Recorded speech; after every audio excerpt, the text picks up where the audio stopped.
I pull into my parents' driveway after 9 hours at McAllister Insurance, my back aching from the office chair that never quite fits right. The Michigan autumn wind whips my hair across my face and I brush it away, blinking twice at the scene before me. Our belongings scattered across the front lawn like garage sale leftovers, clothes spilling from hastily packed suitcases, June's coloring books fluttering in the breeze. My heart stops, then hammers against my ribs. Mommy. June sits perched on our largest suitcase, her small hands clutching Mr. Buttons to her chest. Her cheeks are blotchy red, eyes puffy from crying. My 5-year-old looks so small against the backdrop of our life thrown onto the grass. I'm out of the car before I remember turning off the engine. Junebug, what happened? I ask, kneeling before her, hands automatically checking for injuries, though I know this wound isn't physical. Her bottom lip trembles. Grandma says we can't live here anymore 'cause Aunt Camille needs our room. The words hit like ice water. I glance up at the house, the one my name is on the mortgage for. The curtains in the living room twitch. Someone's watching. Mrs. Abernathy peers through her kitchen window next door, phone probably at the ready. The Wilkinsons across the street stand on their porch, too polite to stare directly but witnessing every moment. Did Grandma say where we're supposed to go? I manage to ask, keeping my voice steady for June. She shakes her head, dark curls bouncing. Mr. Buttons is scared. 3 years earlier, I sat at a glass table at Bloomfield Community Bank, signing refinance papers while my father nodded approvingly. His hand had rested heavy on my shoulder. This house will always be your safe haven, Corey, he'd promised, using my childhood nickname. Your credit score is saving our family home. The loan officer smiled. 732 is excellent, especially for someone your age. The agreement was simple. I'd pay the mortgage $1,160 monthly, and they'd help with June while I rebuilt my life after David's betrayal. A fair trade. A family supporting each other. What a joke. I stand up, smoothing June's hair. Wait here with Mr. Buttons. Mommy needs to talk to Grandma. The front door isn't locked. Of course not, they're expecting me. The smell hits me first. Cinnamon rolls, Camille's favorite. Mom never made those for me. I found them in the living room. Mom folds baby clothes on the sofa, a pastel mountain of preparation. Camille lounges in Dad's recliner, spoon digging into a bowl of Rocky Road, her pregnant belly straining against a shirt I recognize as mine. Dad fiddles with the thermostat, his back to me. What the hell is this? My voice comes out steadier than I feel. Mom doesn't look up from a tiny onesie. Language, Corinne. My daughter is sitting outside crying. Our belongings are on the lawn, and you're worried about my language? Camille smirks around her spoon. Drama queen. Dad turns, finally meeting my eyes for a flickering second before looking away. Now, Corey. Don't call me that. The childhood nickname burns now. Mom sighs, setting down a folded sleeper. Camille needs peace and quiet in her condition. You're an adult, Corinne. You'll figure it out. My hands shake. I pay the mortgage. My name is on the loan. Dad clears his throat. But not the title, dear. That's still ours. The room tilts sideways for a moment. All these months of payments, the overtime shifts, the credit score I built back from the ashes of my divorce, and this is how family treats family. Camille rubs her belly, that smug smile still playing on her lips. I wonder if she suggested this or if my parents came up with it themselves. It doesn't matter. You had days to tell me. You could have given us time to find a place. My voice drops to a whisper. Instead, you threw a 5-year-old's belongings on the lawn like trash. Don't be so sensitive, Mom says. We packed most things properly. My hands won't stop shaking. I curl them into fists, nails digging half moons into my palms. June starts kindergarten on Monday. The school district in Pontiac isn't that bad, Dad says, as if he's offering a solution instead of another problem. Pontiac, 40 minutes away. A new school, no childcare, all decided without me. I back toward the door, suddenly understanding something fundamental has shifted. These people, my parents, they aren't my safe haven. They never were. Outside, June sits exactly where I left her, one small hand patting Mr. Buttons reassuringly. My heart breaks and reforms in that instant, stronger around the cracks. I scoop her up, suitcase and all. We'll be okay, Junebug. We always are. She wraps her arms around my neck, trusting completely. I walk away from the house, head high despite the neighbors' stares and the chaos behind us. Some things, once broken, can't be repaired. Some betrayals cut too deep. And sometimes, losing what you thought you needed is the first step toward finding what you deserve. Later that night, Sarah's guest bedroom ceiling has a water stain shaped like Florida. I've been staring at it for hours, listening to June's soft breathing from the twin bed across the room. My daughter finally cried herself to sleep, clutching Mr. Buttons so tightly I worried she might squeeze his stuffing out. The digital clock on the nightstand glares 2:17 a.m. at me. My eyes burn, but sleep refuses to come. I need June's inhaler. Her asthma hasn't flared up in months, but Michigan autumn means ragweed, and ragweed means trouble. The inhaler sits in the bathroom medicine cabinetone of countless things we left behind in our rushed exit. My phone screen illuminates the darkness. 3 missed calls from Dad. A text from Mom. We packed most things properly. Stop being dramatic. I swing my legs over the bed edge, careful not to wake June. Sarah's hardwood floors creak as I tiptoe to the kitchen. Her house smells of cinnamon and clove, the seasonal potpourri she puts out every September since high school. Can't sleep? Sarah appears in the doorway, hair twisted in pink foam rollers. In 20 years of friendship, I've never seen her without them at night. June's inhaler. I need to go back for it. I pull my jacket from the back of a kitchen chair. And her school records, and my birth certificate, and… Breathe, Corinne. She presses a mug of chamomile tea into my hands. Wait till morning, I'll go with you. But morning reveals new betrayals. The locks have been changed. My key slides in but won't turn, a metallic reminder that what was mine never truly was. I pound on the door, professional composure abandoned. No answer. They knew we'd come back, I whisper, peering through the front window. They knew, and they locked us out anyway. Sarah touches my arm. Let's try the back door. We circle around, past the empty lawn where our belongings had been scattered. Through the kitchen window, I spot Mom opening my mailbank statements, insurance documents, credit card offers, spreading them across the counter like playing cards. Something cold and hard forms in my stomach. They're going through my personal mail. My voice sounds strange to my own ears. That's a federal offense. Sarah's phone appears in her hand. I'm calling Thomas. He'll know what to do. Thomas Reynolds, the boy who took me to senior prom when David was down with mono, now a respected attorney with an office downtown. I haven't spoken to him in years.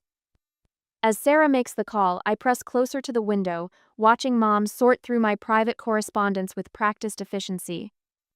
From somewhere inside, I hear Camille's voice, louder than necessary.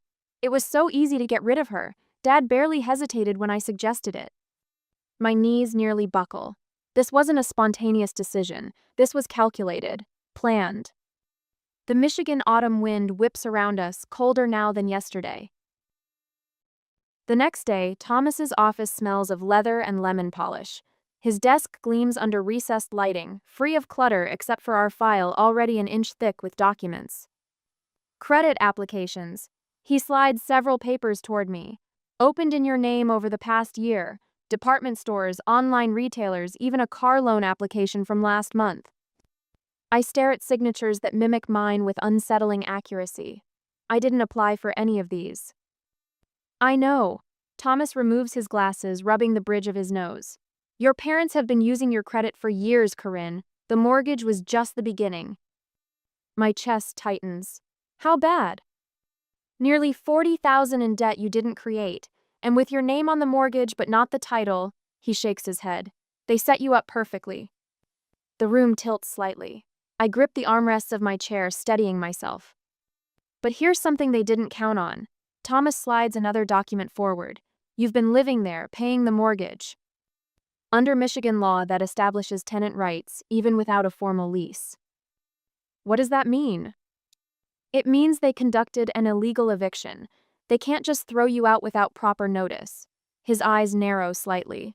And if you want to fight this, we have grounds. My phone buzzes. A text from Camille. The better daughter finally gets what she deserves. Hope you and your brat enjoy the gutter. I show Thomas the message. His expression hardens. Save everything. Every text, email, voicemail, document, everything. He taps a legal pad. This just strengthens our case. Our case?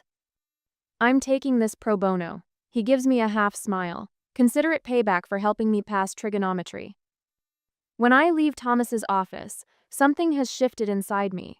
The shock and pain haven't disappeared, but alongside them grows something new: determination, sharp and clear as winter ice. Sarah waits in the parking lot, June buckled into her back seat with a juice box and cheese crackers. They won't get away with this, I tell her, sliding into the passenger seat. Sarah squeezes my hand. Damn straight they won't. In the rearview mirror, June catches my eye. She gives me a small, brave smile around her juice box straw. My chest aches with love for her, this resilient little girl who trusts me to make things right. I will not let her down. We drove away from Thomas's office, towards Sarah's Hauser Temporary Sanctuary. The trees along Main Street have begun their autumn transformation, green giving way to gold and crimson. Change happens whether we're ready or not. And sometimes, change is exactly what we need. The call comes at 10:17 on Tuesday morning, right after I finish explaining a complex policy renewal to Mrs. Bernstein. My desk phone lights up with the main reception line. Corinne Wilson? There's someone here to see you. Before I can ask who, Janet Wilson marches past the receptionist's protests, her pearl necklace bouncing against her cardigan. My stomach drops as she approaches my desk, eyes scanning my workspace with naked contempt. We need to talk about your behavior, she announces loud enough for everyone to hear. I rise, keeping my voice level. Let's step outside. The October air bites through my thin blazer as we stand in the parking lot. Janet's face contorts with practiced anguish. How could you abandon your family responsibilities? Camille is distraught. Your father barely slept last night. A delivery truck rumbles past. 3 weeks ago, these words would have crushed me. Now they bounce off a growing shell of resolve. My responsibility is to June. You made that clear when you threw our belongings on the lawn. That was unfortunate timing. If I'd just what? Continue paying your mortgage while living in my car? Accept that Camille deserves my bedroom and my credit score? Her mouth opens, closes. The script isn't working.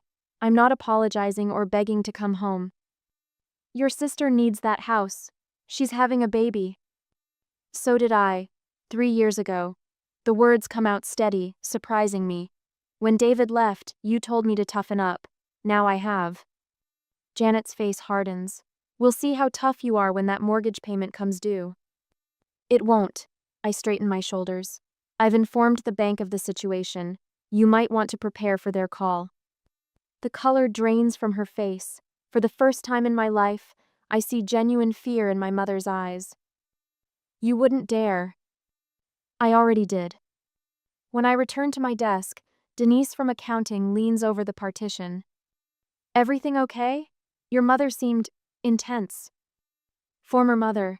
I correct, surprised by my own words. And yes, everything's fine.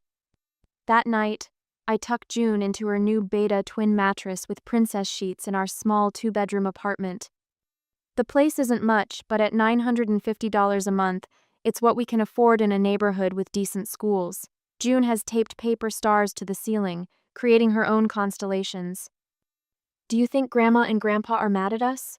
June asks, clutching Mr. Buttons. The question pierces me. I sit on the edge of her bed, choosing my words carefully. Honey, sometimes people who should love us don't know how. Like Daddy? My throat tightens. Something like that. Are they going to be mad forever? I stroke her hair, darker than mine but with the same wave. That's not something you need to worry about. Your job is to be June. My job is to keep us safe. But what if they need us? Like when Grandma was sick and we brought soup. The memory stabs Janet's flu last winter, June and I making chicken noodle soup from scratch. Janet accepts it with a distracted thanks before asking when Camille would visit. We can care about people from a distance, Junebug. She considers this. her 5-year-old mind working through adult complexities, like how I care about the kids in Africa at school but I don't live with them. A smile tugs at my lips. Exactly like that. After June falls asleep, I spread papers across our second-hand kitchen table. Thomas has outlined my legal options in neat bullet points.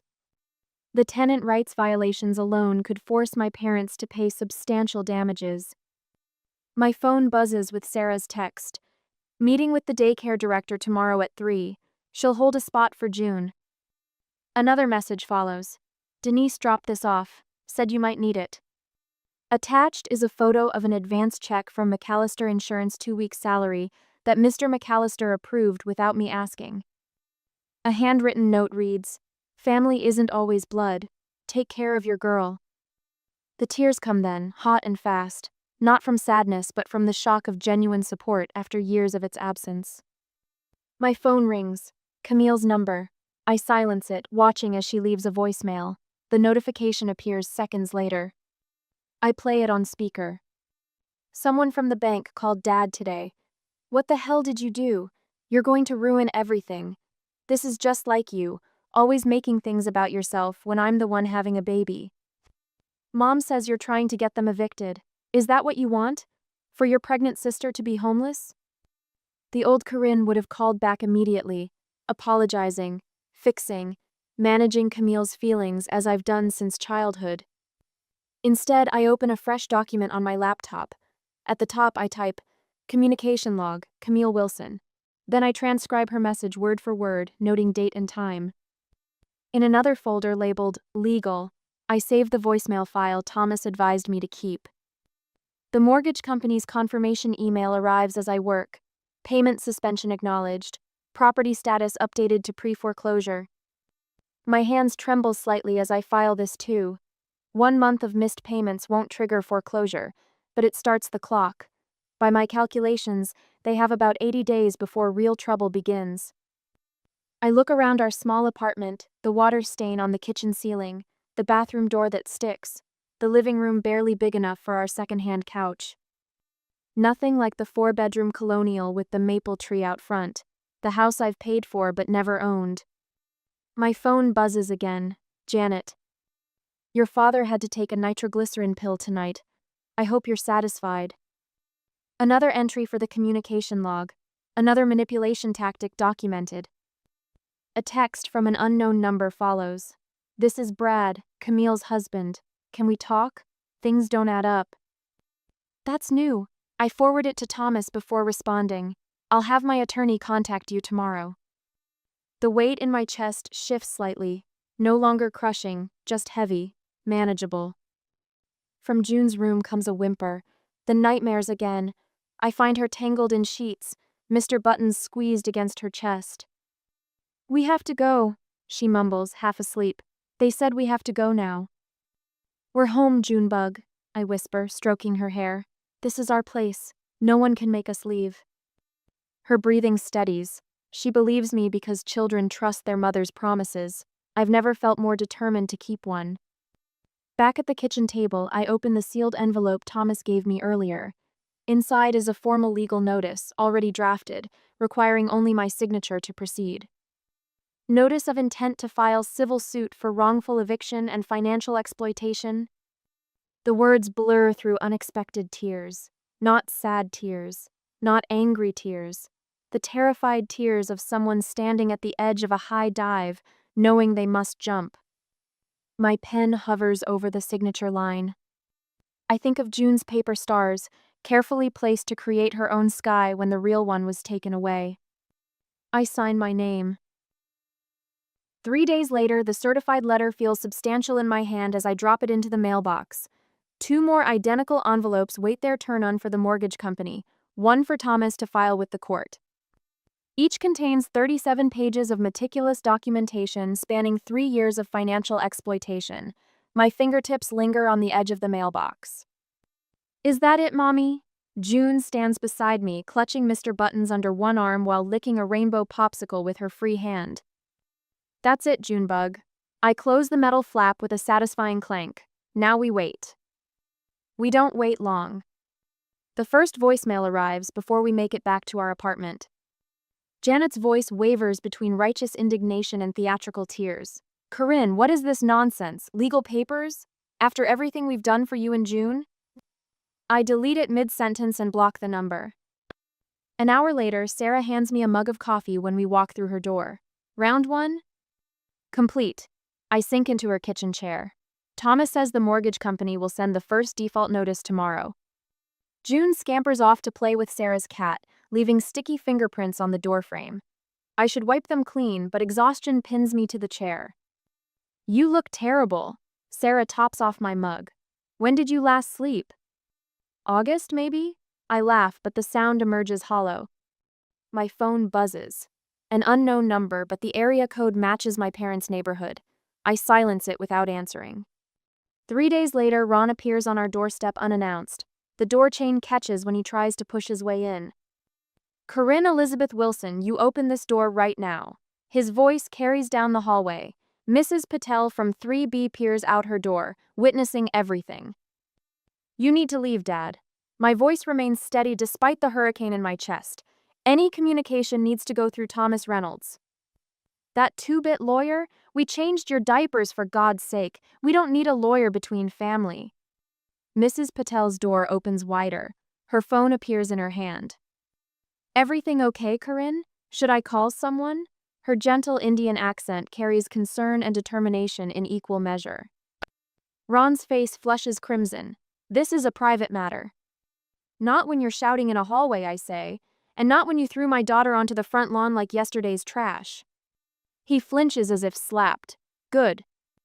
The bank called. His voice drops to a harsh whisper.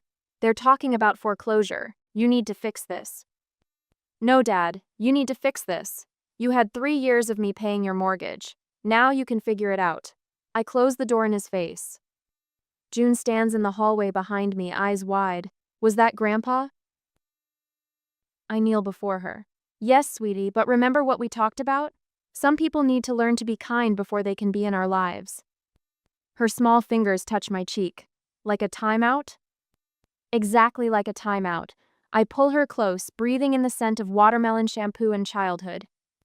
Thomas calls the next morning. They've received the default notice. Ron tried to make a payment, but his credit score is garbage. They're requiring the full back payment. How much? 3 months. Almost $3,500. I close my eyes, remembering the Christmas bonus I spent on June's winter clothes and our security deposit. Money well spent. What happens now? Formal foreclosure proceedings start after 90 days. I've also filed the wrongful eviction case. Judge Matthews is reviewing it. She hates family exploitation cases. 2 days later, the office proves no sanctuary. Janet arrives during my lunch break, corners me near the coffee machine. You ungrateful little. She stops when Angela from accounting appears beside us. This isn't over, Corinne. Actually, it is. I stir creamer into my coffee, the metal spoon clinking against ceramic with deliberate precision. Every call, every visit, every text, it all goes in the file now. That evening, Camille's tearful face appears on my Facebook feed. A carefully composed selfie showing mascara-stained cheeks and her pregnant belly. The caption reads, "When family betrays you during your most vulnerable time." Comments flood in from distant relatives and high school acquaintances who haven't spoken to me in years. So sorry, Camille. Family should always come first. Prayers for you and the baby. Some people are so selfish. My finger hovers over the delete button, but instead I screenshot it for Thomas. Evidence. My phone pings with a message from Stacy, my old volleyball teammate from high school. Heard Camille's version. What's really happening? I type the truth. Simple, unembellished facts.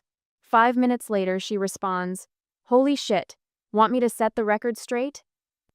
No, I text back. Let them believe what they want. 2 weeks later, the credit card investigation moved faster than expected. After my report, the fraud department calls. They've found 6 accounts opened in my name without authorization. All linked to my parents' address. All maxed out. Would you like to press charges, Miss Wilson? June sleeps in the next room, her nightlight casting star patterns across the ceiling. Outside our apartment, autumn leaves skitter across the parking lot. Somewhere across town, My mother probably sits in her kitchen, planning her next manipulation. Yes, I say. I would. The banker pauses. Even though they're family? Especially because they're family.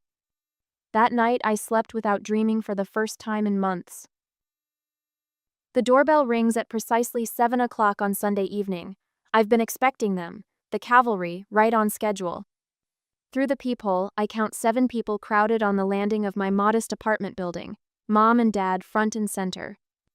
Aunt Lillian from Grand Rapids, Uncle Pete with his perpetual frown, 2 cousins I barely recognize anymore, and Camille 8 months pregnant now, one hand resting on her enormous belly like it's a crystal ball that predicts her inevitable victory. June looks up from her coloring book on our second-hand coffee table. Who is it, Mommy? The past, I say, and unlock the door. They pour in like floodwater, filling our small living room with expensive perfume and nervous energy. Dad carries a casserole dish. Mom clutches her purse like it contains emergency supplies. Camille takes the only comfortable chair without asking. Corinne, Mom starts, her voice dripping with the honey-sweet tone she reserves for church functions and people she's about to disappoint. We need to talk as a family. Family. The word tastes different now, like something once familiar that's spoiled in storage. Is that what we're calling this? Uncle Pete clears his throat. Your parents are in serious trouble, Corinne. The foreclosure is exactly what happens when you stop paying a mortgage. I finish for him. Basic financial literacy. Dad sets the casserole on the kitchen counter and steps forward. His shoulders slump under his golf shirt, the same man who once seemed 10 feet tall, now diminished by consequences. Sweetheart, I know you're upset. June, I interrupt, turning to my daughter. Why don't you go play in your room for a bit? The grown-ups need to talk. She gathers her crayons carefully, eyes darting between all these relatives who once promised to love her. Can I take Mr. Buttons? Of course. After she disappears down the hallway, I face my assembled relatives. No one sits, no one speaks. They're waiting for me to crumble, to offer forgiveness without requiring apology. Aunt Lillian breaks first. Think about family duty, Corinne. Family always comes first. Where was family duty when they threw my 5-year-old onto the lawn? My voice remains calm, a river frozen over, hiding its current. Camille sniffles dramatically. The baby needs its home. The stress is affecting my pregnancy. Mom nods vigorously. Dr. Winters says her blood pressure. Let me guess what happens next, I interrupt, moving to the dining table where a manila folder waits. You'll mention Dad's heart palpitations. You'll suggest I'm damaging June by cutting her off from her grandparents. Someone, probably Uncle Pete, will mention elder abuse laws. And finally, you'll threaten to report me for abandoning the mortgage. Their stunned silence confirms my script. 20 years of family holiday dinners has made their tactics predictable. Did I miss anything? Dad's face reddens. You have no right. Actually, I have every right. I open the folder and remove a stack of papers. Thomas, you remember my attorney friend from high school? Suggested I prepare this timeline of events. I lay out documents in a neat row across the table. Bank statements showing withdrawals from my account that match deposits to yours. Credit card applications with forged signatures. The mortgage agreement with my name prominently featured. And these, I placed June's drawings on top. Stick figures standing in rain while bigger stick figures look from windows are how my daughter processed being evicted without warning. Aunt Lillian steps forward, squinting at the papers. Her hand flies to her mouth. You told us she refused to help with the mortgage, she whispers to my mother. She's twisting things, Mom says, but her voice wavers. I remove my phone from my pocket and press play on a saved recording. Getting rid of Corinne was easier than I thought. Camille's voice fills the room. Mom already had the locks changed before they even left. Dad says we'll let the bank take the house before we let her back in. Camille's face drains of color. You recorded me? That's illegal. Michigan is a one-party consent state, I reply. Another fact Thomas shared. Uncle Pete studies the bank statements, his accountant's eyes catching what others might miss. Ron, what is this? These transactions? It was temporary, Dad mutters. We were going to pay it back. I place the foreclosure notice on top of everything else. The auction is Tuesday. According to the sheriff's office, similar homes in the neighborhood are selling well below market value. You'll lose everything and still owe the difference. The room falls silent except for Camille's ragged breathing. Even she seems to understand the magnitude of what's happening. "What do you want?" Dad finally asks, defeat crumpling his face. "Nothing," I answered honestly. "Not anymore." Mom steps toward me, hands outstretched. "Corinne, please, we're family." "No," I say quietly. "We're relatives. There's a difference." The phone rings, startling everyone. I check the display. It's Ryan, Camille's husband. Perfect timing. "You should probably take this," I tell Camille, holding out the phone. "He's been asking a lot of questions about the family finances since the fraud investigation opened." She stares at the phone like it might bite her, then grabs it and hurries to the bathroom. One by one, my relatives examine the evidence spread across the table. The curtain pulled back, the manipulation exposed in black and white. The looks they give my parents shift from confusion to disappointment to something harder. Uncle Pete gathers his coat. "We should go." Aunt Lillian squeezes my hand before following him. The cousins mumble awkward goodbyes. Mom stands frozen by the table, tears streaking her makeup. "Janet," Dad says sharply, "let's go." At the door, he turns back. "This isn't over, Corinne." "It was over the moment you chose Camille over your granddaughter," I reply. Again. After they leave, June emerges from her room, Mr. Buttons clutched to her chest. "Are they gone forever?" she asks. Before I can answer, the phone rings again. Camille's name flashes on the screen. I let it go to voicemail. Some questions don't have simple answers, especially when you're 5. Some broken things stay broken. "We'll see," I tell her, and close the folder on our past. In 3 years, we are going to protect our peace even better. The morning sun streams through curtains. June picked out her self-bowled yellow with tiny butterflies that cast dancing shadows across our kitchen table.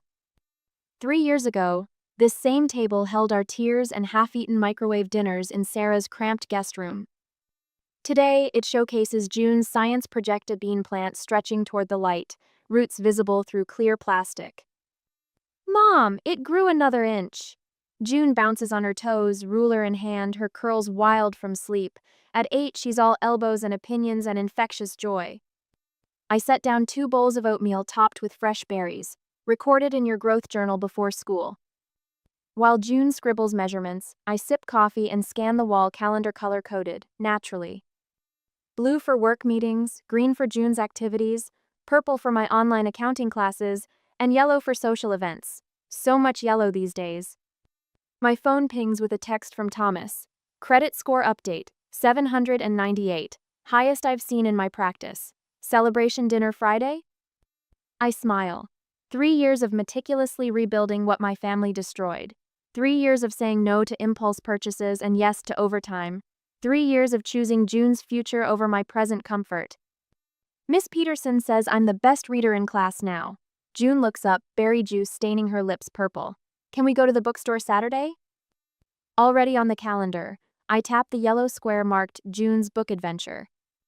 The wall behind June displays her my family art project from school, just the 2 of us, holding hands beside a house with a garden. No grandparents, no Aunt Camille, just us, standing tall. My accounting certificate hangs beside it, framed in simple black. The promotion that followed added $20,000 to my salary. The apartment we moved into last year has a small yard where June planted sunflowers that now tower above the fence. The phone rings, breaking our morning rhythm. Janet's number. 3 years of these calls, 3 years of escalating desperation as their lives unraveled without my credit score to exploit. 3 years of Camille's failed relationships and my parents' financial struggles. I let it go to voicemail. "Was that Grandma again?" June asks, rinsing her bowl at the sink, a chore she insists on doing herself. "Yes." "Are you going to call her back?" I brush a curl from her forehead. "Not today, Junebug." She nods, understanding beyond her years. "Good. We have dance class tonight anyway." The voicemail notification appears. I'll listen later, record it in my documentation system, and file it away with the others. But I won't return the call. The homeownership program application sits on my desk, half completed. June's college fund statement shows $4,872, modest but growing monthly. The business plan for my accounting services side hustle needs revising this weekend. None of it would exist if they hadn't thrown us out. I help June into her backpack, lock our door, and walk her to the bus stop where 3 other mothers greet me with genuine smiles. We belong here. Love you, Mom, June calls before boarding. Love you more, I answered, watching her climb the steps without looking back. Losing that house was never a tragedy. Trusting the wrong people was. Getting kicked out gave me the push to build a life that no one can take from me.